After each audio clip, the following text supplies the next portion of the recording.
Hi guys, it's Jen Barron with Usborne Books More, and today I want to kick off my second 5-day series. You might remember I did one last month on engineering books for Maine Engineers Week, and this month I'd like to talk about one of my favorite Kane Miller series, the Mindful Kids series that we carry.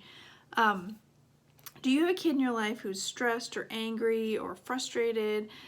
Right now we're just all dealing with so many big emotions, and I'm going to dive into each of these books a little bit more throughout this week, but today I just wanted to give you kind of a general overview of the series. So these are really special age-appropriate books. They're activity workbooks that tackle some really complex issues and help kids relate, help kids process, help kids find some really healthy habits to work through these big emotions that everybody, kids and adults, face.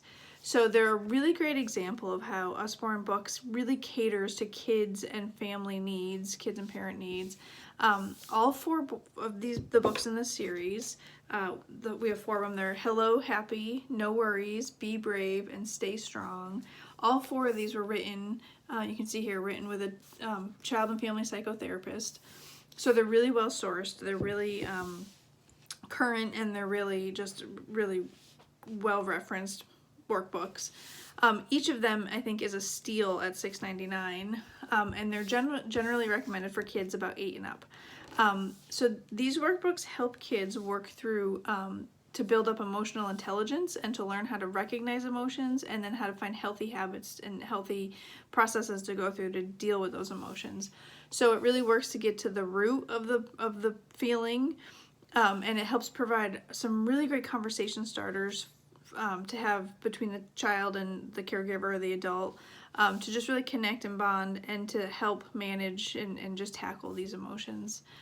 These are currently used by parents, by mental health professionals, by school counselors. They're a really great resource. They're really handy to use with a lot of different age groups of kids too. And I think one thing I really love about them is that they're set up to be used either individually, or you can also use them in small group format.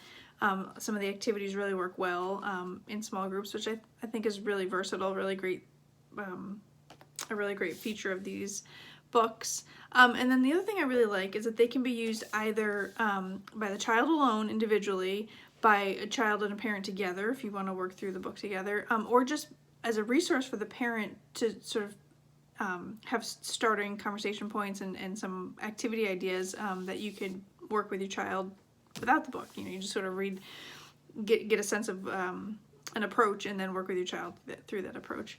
And then they can also be used as a workbook, or as workbook, so you work through it with maybe an adult and have a conversation about it, but they can also just be used as a journal.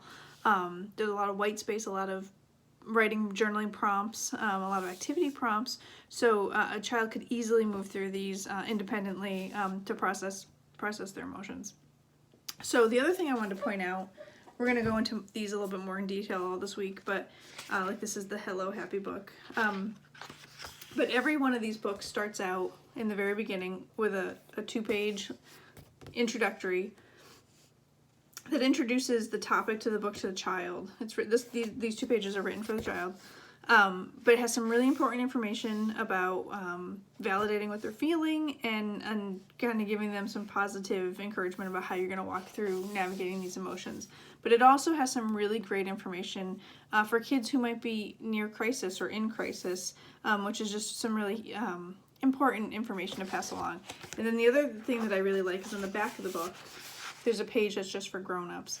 And this is a little bit more guidance for an adult about how to work through these issues with children, and also provides some extra resources that are really handy resources for parents. So that's it for today. I'll be back tomorrow to dive into 2 of the books a little bit more in detail. And until then, we'll talk to you later. Bye.